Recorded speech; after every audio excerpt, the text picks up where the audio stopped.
Thanks very much to Grace, who is the representative of the Pharmacy Guild of Australia here in Victoria, to Dat, our pharmacist and co-owner here at the Mornington Village Pharmacy, and to Professor Brendan Murphy, obviously the Secretary of the Department of Health, but here in his capacity as the Chair of the Scientific and Technical Advisory Group.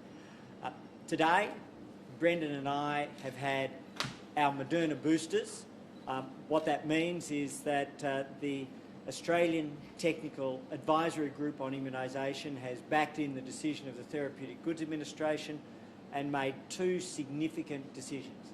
First, as of today, Moderna boosters will be available for everybody 18 plus in Australia.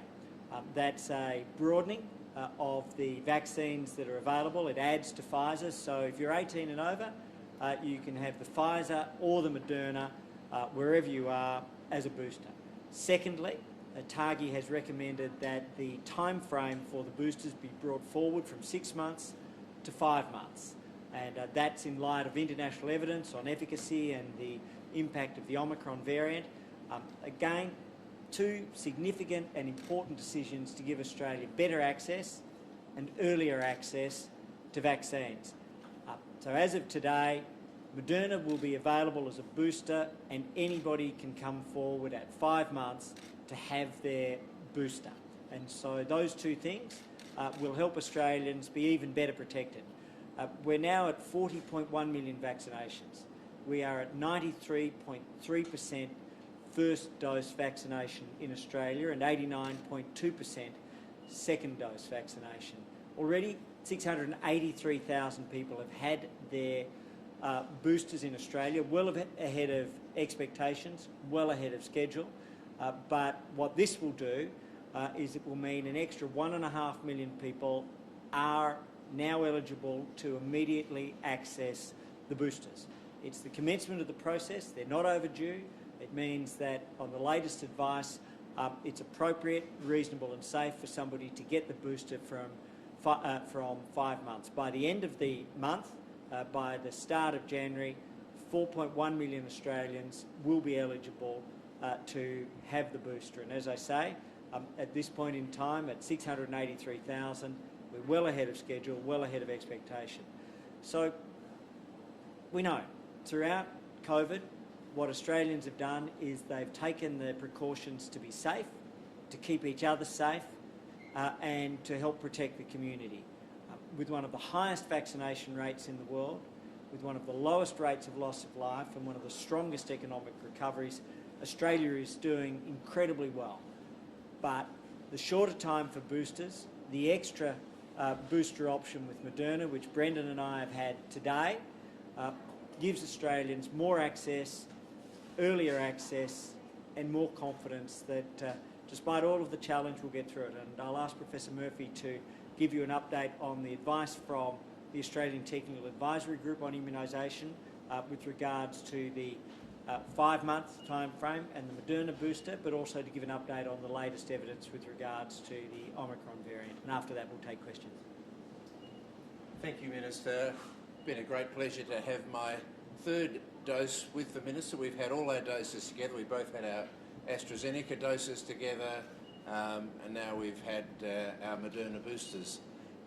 We have 3 fantastic vaccines in Australia. We've had access to them. We've got lots and lots of vaccine supply. So, as the Minister said, there are 2 important decisions.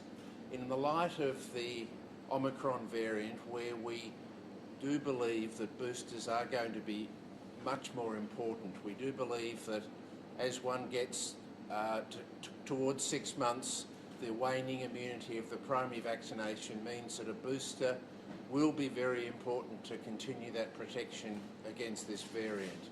We're still learning about Omicron, but that evidence seems to be coming out of the lab. So on that basis, ATAGI, who are looking at this every single week, have decided that at the moment it's best to bring forward the booster eligibility date to 5 months to give people that time to get their booster before they reach the 6 months mark. But as Minister Hunt said, we are still protected with our primary vaccination. People shouldn't be worried, but boosters are very important to give that extra immunity particularly as the Omicron variant is likely to spread around the world. It's also very exciting that we now have Moderna as an alternative booster. The Moderna booster is a slightly lower dose than the original primary course because the trials showed that, and that will be now available at all immunisation sites. So we have two preferred boosters by ATAGI, the Pfizer and the Moderna. AstraZeneca at the moment is not registered as a booster, but it is available for people who can't have the mRNA vaccine. So there's plenty of points of presence with Pfizer and Moderna, and I urge everyone who's 5 months since their primary course of immunisation to now go online, make a booking with your GP, with your pharmacist, or go to a clinic run by the states and get those boosters so we come into this next phase of living with COVID with the maximal protection. Thanks, Minister. Great. Thanks very much to Brendan. We'll start with those that are on the phone and then come to the room.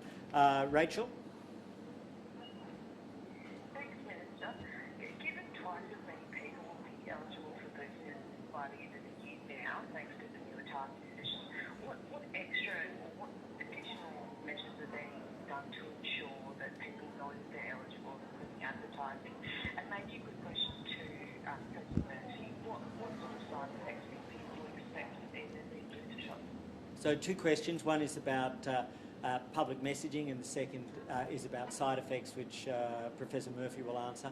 In terms of public messaging, we will very shortly have a booster campaign which will be public in the lead up to Christmas, following Christmas. We're in a very fortunate position. We have over 8,500 primary care points of presence that can provide boosters with the announcement about Moderna. Over 9,000 when state clinics are included in that, and I want to thank the states and territories for their work, our Indigenous medical community for their work.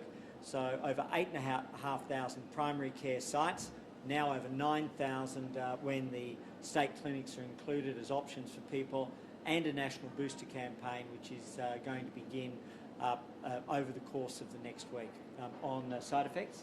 Thank you, Minister. So the side effects for boosters, the two mRNA vaccines, are very similar to the side effects that we see with primary course, mainly sore arms occasionally, sometimes a bit of a fever, but generally speaking, the evidence suggests that the side effects following a booster are actually less than the side effects following the second dose. So people would expect to see the same relatively mild side effects that we've seen with the other mRNA vaccines. Right. So, speaking personally, so far so good. I think Dad has a very gentle hand. To Jade. Thanks, Minister. The COPE committee last week heard that Australia was planning to send expiring mRNA boosters to our neighbours in the Pacific and Southeast Asia.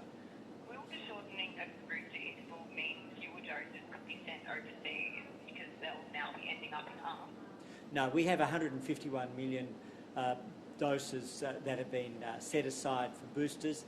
There's enough for all Australians. It makes no difference to the number of boosters that are expected to be had. It just brings that time frame forwards, and we have sufficient in the country now to meet all of the needs. And so we're well stocked in terms of AstraZeneca for the primary doses, Pfizer and Moderna, and we're in a very strong place in relation to those. And at the same time, we're continuing to meet our international commitments, and we're actually well ahead of schedule on our international commitments.